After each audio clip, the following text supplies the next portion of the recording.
ವಿದ್ಯಾರ್ಥಿಗಳೇ, ಈಗ 9ನೇ ತರಗತಿ ಗಣಿತ ವಿಷಯದಲ್ಲಿ ಎಸ್ಎ2 ಪರೀಕ್ಷೆಗೆ 2 ಅಂಕದ ಒಂದು ಗ್ಯಾರಂಟಿ ಪ್ರಶ್ನೆ ಸಂಖ್ಯಾ ಪದ್ಧತಿ ನಂಬರ್ ಸಿಸ್ಟಮ್ ಅಧ್ಯಾಯದಿಂದ ಬರುತ್ತೆ.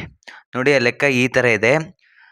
5 + √5 ಇಂಟು 5 - √5 ಇದನ್ನು ಸುಲಭಿಸಿ ಸಿಂಪ್ಲಿಫೈ ಮಾಡಿ ಅಂತ ಇದೆ. ಇದು a + b into a - b is equal to a² - b² ಅನ್ನುವ ಒಂದು ನಿತ್ಯ ಸಮೀಕರಣ. ನೋಡಿ, ಆ ಪ್ರಕಾರ ಎ ಅಂದರೆ 5, ಬಿ ಅಂದರೆ √5 ಆಗುತ್ತೆ. ಹಾಗಾಗಿ ಅದನ್ನು ಹಾಗೇನು ಅಪ್ಲೈ ಮಾಡಿದರೆ 5² - √5² ಆಯಿತು. 5² ಅಂದರೆ 25. ಇಲ್ಲಿ ರೂಟ್ ಮತ್ತು ಸ್ಕ್ವೇರ್ ಕ್ಯಾನ್ಸಲ್ ಆದಾಗ 5 ಅಷ್ಟೇ ಉಳಿಯುತ್ತೆ. 25ರಲ್ಲಿ 5 ಕಳೆದ್ರೆ 20 ಬರುತ್ತೆ. ನೋಡಿ, ಸಿಂಪ್ಲಿಫೈ ಮಾಡಿದರೆ ಇಷ್ಟು ಸುಲಭ ಇದೆ. 2 ಅಂಕದ ಒಂದು ಪ್ರಶ್ನೆ. ಮತ್ತೊಂದು ಲೆಕ್ಕವನ್ನು ಮಾಡೋಣ.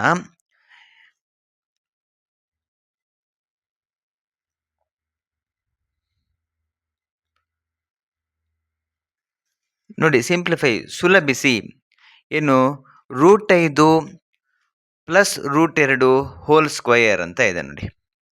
ನೋಡಿ ಈ ಒಂದು ಕೊಟ್ಟಿರುವಂಥ ಲೆಕ್ಕ ಇದು ಸಹ ಒಂದು ನಿತ್ಯ ಸಮೀಕರಣ, ಆಲ್ಜಿಬ್ರಾಯಿಕ್ ಐಡೆಂಟಿಟಿ ಮೇಲಿದೆ. ಅದ್ಯಾವುದು ಅಂದರೆ a + b² ಅದನ್ನು ವಿಸ್ತರಿಸಿದಾಗ a² + b² + 2ab ಇದೆ. ಇಲ್ಲಿ a ಅಂದರೆ √5 ಆಗುತ್ತೆ, b ಅಂದರೆ √2 ಆಗುತ್ತೆ. ನೋಡಿ, ಆದೇಶ ಮಾಡೋಣ.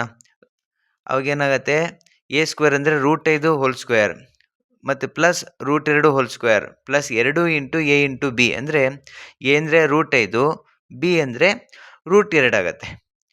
ಇಲ್ಲಿ ಸ್ಕ್ವೇರ್ ರೂಟ್ ಕ್ಯಾನ್ಸಲ್ ಆಗಿ 5 ಉಳಿಯುತ್ತೆ. 5 + 2 + 2 ಇಂಟು ನೋಡಿ, ಸ್ಕ್ವೇರ್ ರೂಟ್ ಒಳಗಿರೋ 5 ಮತ್ತು 2 ಮಲ್ಟಿಪ್ಲೈ ಆಗುತ್ತೆ. 5 2 10 ಆಗುತ್ತೆ. ಈಗ ಲೈಕ್ ಟರ್ಮ್ಸ್ 5 + 2 ಆ್ಯಡ್ ಆಗಿ 7 ಆಗುತ್ತೆ. +2 √10 ಹಾಗೆ ಉಳಿಯುತ್ತೆ. ಈಗ 3ನೇ ಲೆಕ್ಕ ನೋಡೋಣ. 5 + √7 ಇಂಟು 2 + √5.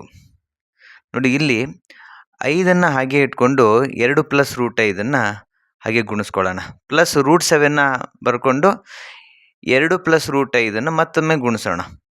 ಹಾಗೇನಾಗುತ್ತೆ ನೋಡಿ, 5 2 10 ಗುಣಿಸೋಣ. ಮತ್ತು 5 ಇಂಟು √5 ಹಾಗೆ ಉಳಿಯುತ್ತೆ. ಪ್ಲಸ್ √7 ಇಂಟು 2 ಗುಣಿಸಿದಾಗ 2 + √7 ಪ್ಲಸ್ √7 ಇಂಟು √5 ಗುಣಿಸಿದಾಗ ಒಳಗಡೆ ಗುಣಕಾರಾಗಿ √35 ಆಗುತ್ತೆ. ಈಗ ಎಲ್ಲವೂ ಒಂದಕ್ಕೊಂದು ಅನ್ಲೈಕ್ ಟರ್ಮ್ಸ್ ಆಗಿರೋದ್ರಿಂದ ಇದೇ ಸ್ಟೆಪ್ಪೇ ಉತ್ತರ ಆಗಿರುತ್ತೆ.